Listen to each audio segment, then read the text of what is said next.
Et donc, pour cela, il fallait prendre des mesures pour permettre et à la qualité de la formation vraiment de s'améliorer. On a parlé de 30 lycées depuis 8 ans. On n'a pas les 30 lycées. C'est ce que je veux dire. Que quand dans le discours, le chef de l'État ne parle que de la grève, qu'il a réussi, et disons, à suspendre au niveau de l'enseignement, et qu'aujourd'hui nous avons des années scolaires sans perturbation. Mais quelle est la qualité de l'enseignement qui est donné? Quel est le moral des enseignants qui viennent en classe? Vous pouvez avoir des enseignants qui ne sont que des gardiens d'enfants, ils n'ont pas des enseignants. Quand vous avez des classes pléthoriques, quand vous avez encore aujourd'hui des classes où, comment dire, l'infrastructure ne tient pas, quand vous avez encore aujourd'hui, et regardez l'enseignement général qui est presque gratuit, et que dans le même temps, vous dites que vous voulez faire la promotion de l'enseignement technique, mais que l'enseignement technique continue de coûter cher pour les parents, qu'il n'y a pas cette gratuité qu'on a mis dans l'enseignement général, on ne l'a pas, et disons, étendu à l'enseignement technique. Où est la cohérence dans le discours qui dit on veut changer notre manière de former? C'est ce que je veux dire.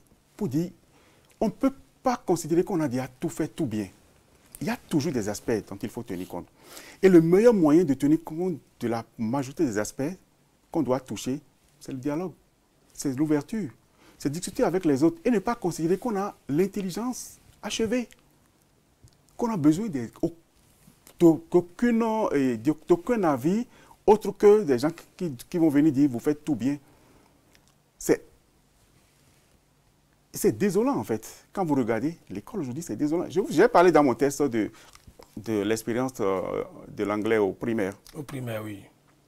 Demandez si le ministre de l'enseignement primaire a justifié officiellement le fait qu'on a abandonné ce programme. Des enseignants ont été formés. Ils ont été dégagés et formés. Répartis dans tout le pays.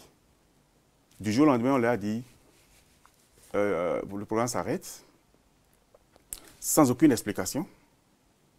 Après plusieurs années, on les retourne dans leur école comme si de rien n'était. Alors que nous savons très bien que le contexte aujourd'hui nous recommande de préparer nos enfants à cette langue. Donc, un tel programme, pourquoi il s'arrête? On parle beaucoup du CNE. On nous a vendu le CNE comme étant la panacée à tous les problèmes du système éducatif. En termes de cohésion, de cohérence entre les différents sous-secteurs de l'enseignement.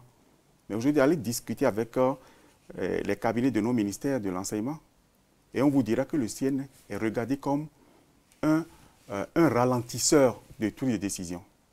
Donc on a besoin de revoir un certain nombre de choses.